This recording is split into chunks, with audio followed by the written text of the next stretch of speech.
We were a group of stupid hippies turning the world on its ear, the whole bike world.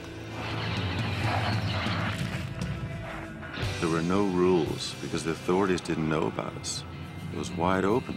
People thought we were nuts when they'd see us riding bikes in the trails.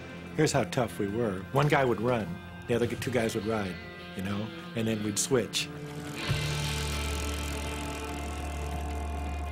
When we were first riding these fat tire bikes, we had to do some modifications to them. The problem at the time was the bicycles, they weren't suited for the mountain. I don't think Schwinn designers were really thinking about us when they designed those early fat tire bikes.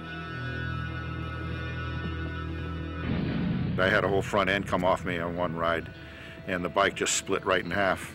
And a lot of guys crashed badly. Too much speed makes your bike harder to control and is especially dangerous when riding down a steep hill.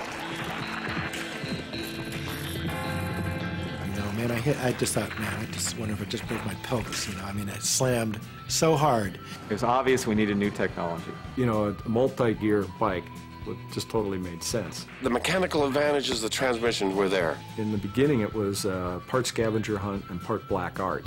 Because the stuff was not made to fit, you know, and you had to file things and bend them. And you guys think you got cool bikes? I'm going to have the coolest bike, you know. When Gary Fisher started putting 10 speeds on here, we thought, what the hell's the point? Who wants to pedal a bike uphill? The fun's going downhill. People are saying, hey, Joe, why don't you build some frames? The relationship of Klunkerz to mountain bikes is like primates to humans. They're not the same, but they are related. Gary didn't get in on the original batch. Joe and Gary were very competitive. Still are.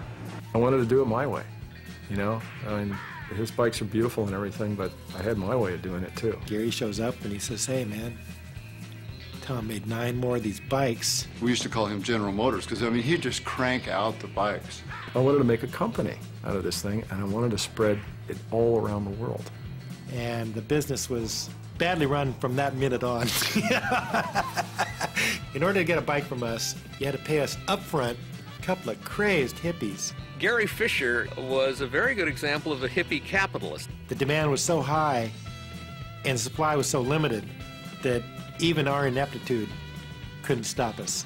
By 1986, basically, the mountain bike was outselling the road bike in the United States. From that, it went around the world. It was a magical time, and we were very lucky to be part of it. It was just a blast, total blast.